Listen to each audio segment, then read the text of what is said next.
I'll show you his picture. Katarius Starks Jr., also known as KJ. Does he look like Mike Tyson? I don't want to pick on the kid. I mean, I'm not making fun of him, but he does look like Mike Tyson a little. Has died in the custody of the Alabama Department of Human Resources, or, in my opinion, Child Protective Services, when an employee who contracted with the agency left the child in the hot car for 5 hours after transporting him from a supervised visit. That's pretty bad. I mean, the kid being in that hot car, he died. I mean, that's pretty indefensible. I'd like to see an investigation and find out what really happened. That's pretty horrific. With his father. And this employee remains nameless, remains faceless, and hasn't even been charged, but only has been fired from her job. Just take a listen to the boy's father talk about his son and the fact that this person has not even been charged. And I'll also provide more details about the incident. The 3-year-old left in a hot car for hours. It is tragic. WVTM 13's Bryce Oslin is live at BP. I don't need the anchor woman to tell me it's tragic. I can make that decision on my end. I really miss the days when they would tell us the news and let us react to it. Headquarters, Bryce. Police say the little boy was in DHR's custody when this happened. By the way, there's something odd about this dude's face. I mean, it seems to be like 6 inches between his nose and his lips. It looks like what a sketch artist would draw. You know what I mean? Does anybody see it? I mean, you're the sketch artist. This is what you get. It's really just strange. I'm not saying he's ugly. I'm just saying that the proportions are really kind of crazy. The Birmingham Police Department say they were called to the Spring Lake area after he was found by first responders. His father says it was routine for him to be picked up by the Department of Human Resources, but he never would have thought that one of those rides would be his son's last. Small, brilliant, bright little child. I'm talking about. Oh, good God. Look at these two dudes. Are we on the same planet? When I say yeah, respectful. This is how Katorius Starks Sr. remembers his 3-year-old son. Katorius Starks Jr. was found dead hours after being left in a hot car. I know in between 11:30 and 12 o'clock, I say 12:15, he should have been back at the daycare. Police. It sounds like he's describing somebody scratched his car. Like, oh man, look at that scratch. It's going to cost a whole bunch of money. Oh man. Okay. Say a contract worker with the Alabama Department of Resources left the child unattended on Pine Tree Drive. Like when he leave me, he's supposed to go right back to the daycare. The Alabama Department of Human Resources says the employee has been terminated. His foster parent drops him off at daycare. The transporter of DHR picks them up from daycare and then bring him to the DHR building in Bessemer to have supervised visitation. And then bring him. Okay. Starks family wants the worker to be held accountable beyond losing their job. Because it was neglect. I feel personally that he was neglected, and that's the true cause of his death. Starks Sr. says he hopes to uplift his family by remembering his son's life. Yes, man. I'm talking, I knew how to count, knew his colors, 3 years old. Knew all the animals. I'm talking about, he was very intelligent. Yes, he was, bro. He was real nice and all that. Like, he was just joyful. Yeah. Notice something. The kid was in foster care. This dude wasn't even raising him. And BPD say the worker in question is cooperating with their investigation. No word if any charges will be filed, and we have yet to hear about funeral arrangements. Live in Birmingham, Bryce Olson, WVTM 13. And there you hear the father explaining the normal visitation. Now, what we don't know is why the child is in the protective custody or in the Department of Human Resources. No, I can tell you. The child was in custody of a foster home because the parents loved that child so much and were willing to sacrifice anything to help raise him. To begin with, from what I understand from reading articles, it is a temporary placement. Nevertheless, the father had visited with his son that day. What a great dad. Oh my God. He visited with the kid. As the lady said, they would take them to Bessemer from, I guess, Birmingham to visit with his father. Now, the child was living in a foster home. Those parents have not been identified, but the worker as well has not been identified. Now, why would you want to identify the foster parents? The ones who stepped up and actually decided to help raise that kid. Now, they were being paid for it, sure, but they were doing more than the real parents were.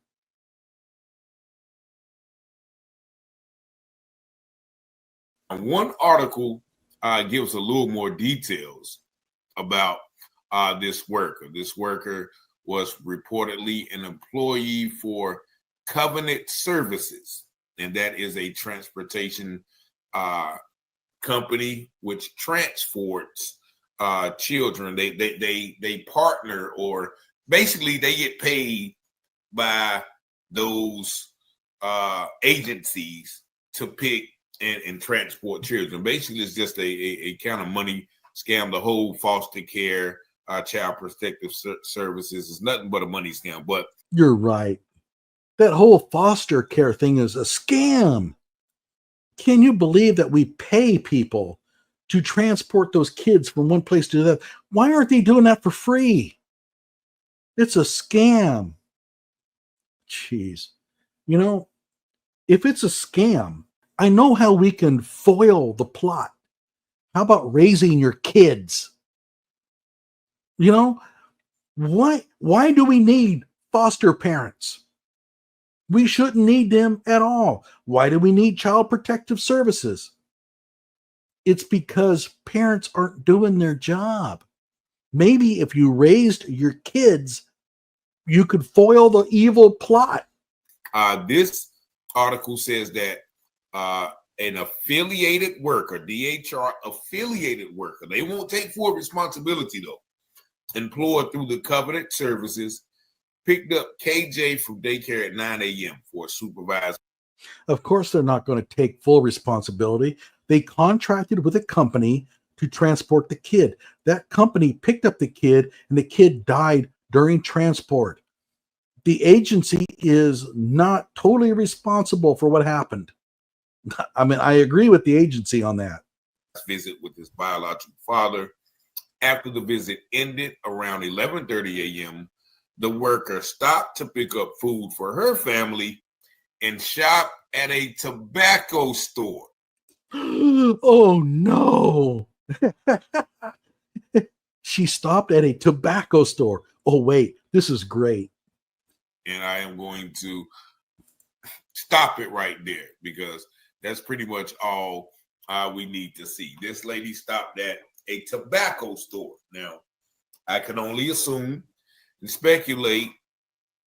Assume, speculate, which means going to fabricate, going to make something up. And he says, that's all we need to know. Really? Gee, I'd like to investigate more, but I guess we've settled it. That maybe she had gotten some cigarillos, some backwoods, some Swisher Sweets, whatever people sometimes utilize to get lifted, get blowed, get blunted, whatever the case. On tobacco. Yeah. Richard's explanation for what happened was that this woman went to this tobacco store for 5 hours and got so hooked up on tobacco that she left the kid in the car. You see that? That is a tin of tobacco. I smoke a pipe. I went to the tobacco store about a month ago and I bought this. So what? He seriously thinks that the woman just got all toked up and couldn't function because she smoked some cigarillos. Case maybe because that's the only thing I can think of how you don't take that child back to the daycare. Maybe once again, she was on edibles and forgot that the child was there. But what's most disturbing to me is once again, edibles at a tobacco store. Hey, man, you don't want to eat tobacco. That's not good. I mean, I used to chew, I used to dip. And I mean, once in a great while, you would end up swallowing the tobacco, and it was never pleasant. That's right. She went and got edibles at the tobacco store. Oh my God. I can tell you what I think might have happened is that the dude at the tobacco store and the woman might have something going on.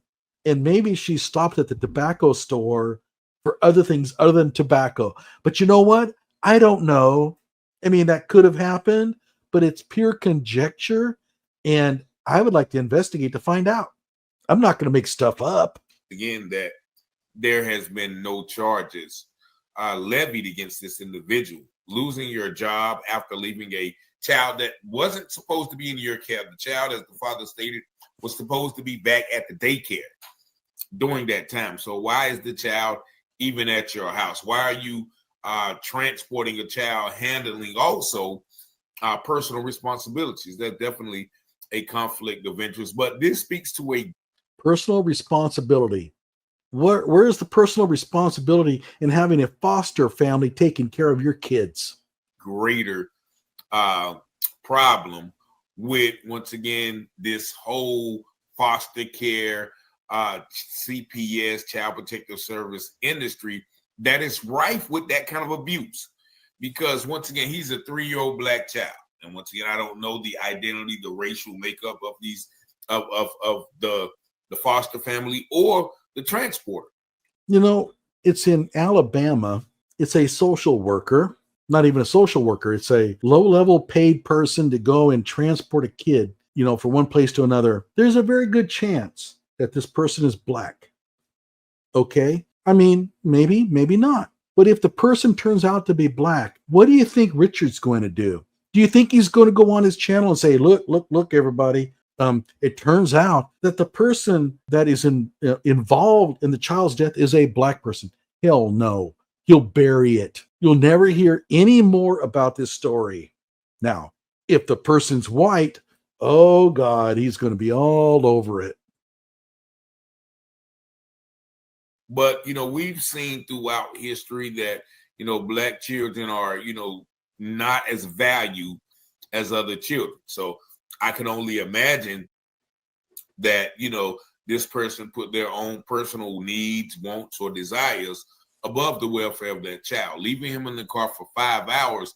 And they just say police responded. They didn't say who called them, you know, what have you. Did the worker call them? There's no excuse for this. I've talked to many people who have experienced foster home experiences, and none of them have a great experience that I've heard of. Everybody I talked to said that their childhood was really, really troubling.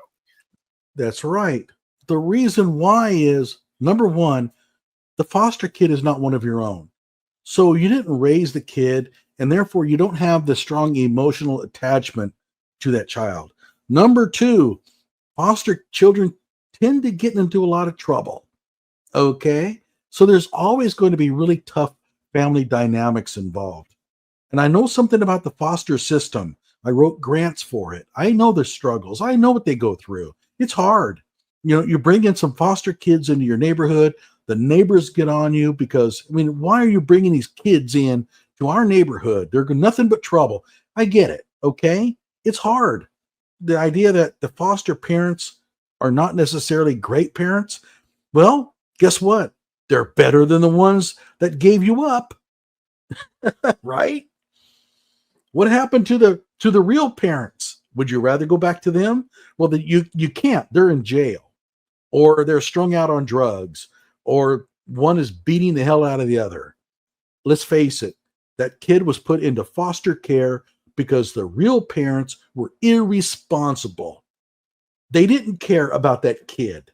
It's unfortunate. Now, here's something. I'm going to go off on a tangent here. There was a time when a popular politician named Newt Gingrich came up with a solution. He said, look, why don't we bring back the orphanages? You know, you could take all these kids that were supposed to be in foster care, You put them in a building, you bring in the nurses and the doctors and, and people to make sure that they're well taken care of. It's better than sending them to foster homes where who knows what's going to happen to them. And I looked at that and I said, if you do it right, if you take extra steps to ensure that the kids are well taken care of, physically and mentally, you could provide tutoring for the kids because you've got them all together. This could work. Guess who killed it? Guess who ridiculed him for even bringing the idea up? Anybody want to guess? Hillary Clinton. That's right. She killed it. She took advantage of that to score political points. To this day, we still don't have a solution to this problem. I really think Newt Gingrich was onto something. You could bring in kids into into an orphanage and give them love and give them good medical, treatment and give them good education. You can do those things, but she would not have it because it was brought forward by a Republican, and I've hated that bitch ever since. Not to mention, once again, if you're already having trouble or problems at home and you have to be placed in a foster care system, there should be some sort of checks and balances to ensure that these people who get those children, first of all, the foster families, who get these children are reputable, are equipped for the job and not just getting it, from what I understand, the check. I think if you get foster kids, you get, a certain amount of stipend a month. And so, you know what? There are far more foster children than parents willing to take them in. What are you going to do about that, Richard? How are you going to solve that problem? You're good at bringing up complaints. You're not good at bringing up solutions. Newt Gingrich had a solution, and I'm sure you didn't like it. So what is your solution? He doesn't have one. You have a lot of people out there doing it just for the money, as with these transportation companies.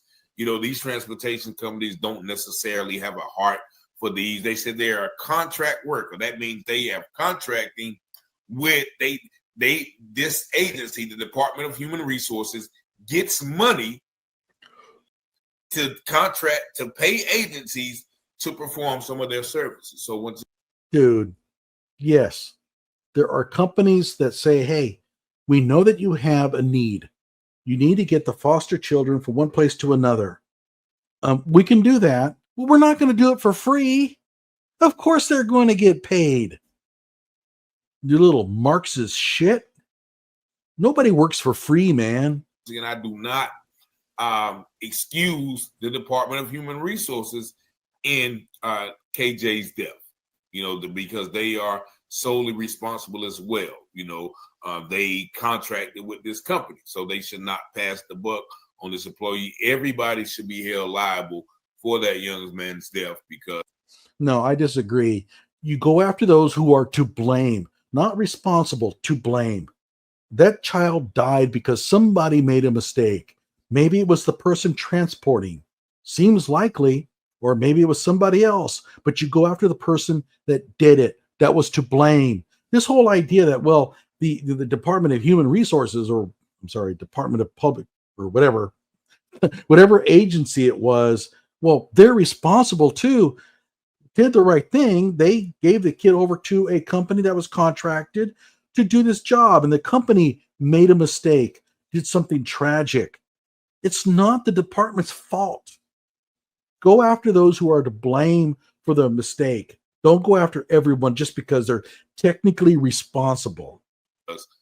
If it were not for DHR contracting with the company, Department of Human Resources, they said she's an affiliate worker. That means, okay, you affiliated.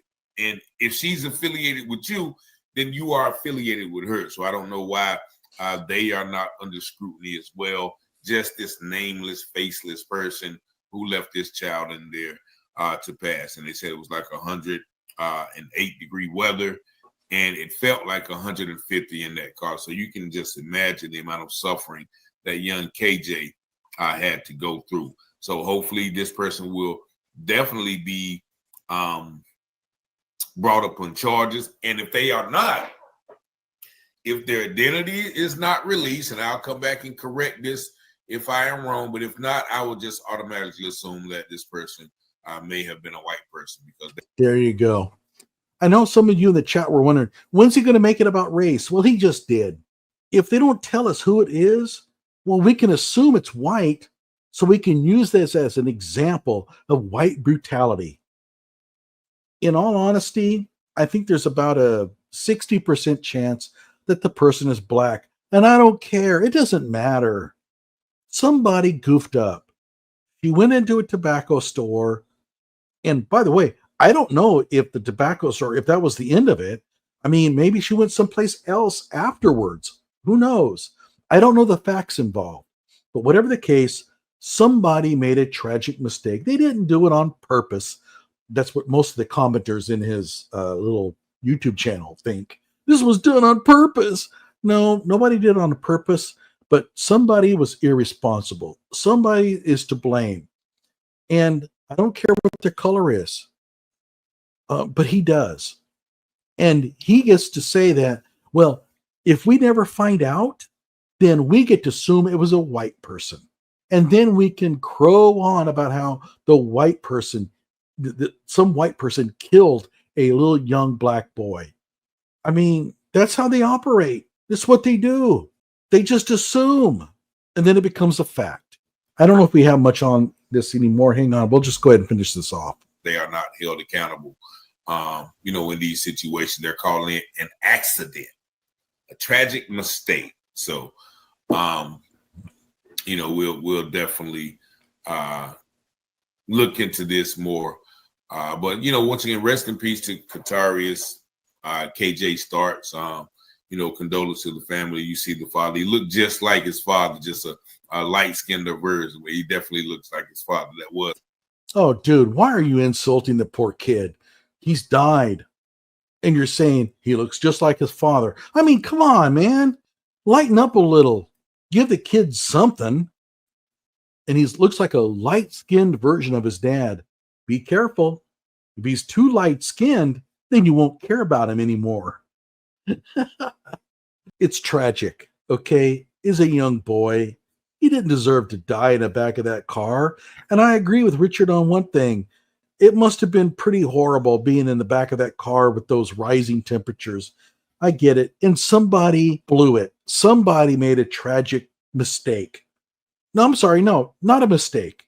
Somebody made some decisions that were very tragic and probably criminal. And guess what? They need to investigate this. And if the person did a crime, they need to go after that person. But we need to find out what happened. I feel bad about the kid dying. Richard doesn't. Richard doesn't care about that kid. He doesn't even care about his own. Go watch my last video on him. They need to investigate. And if somebody really screwed up, they need to be punished.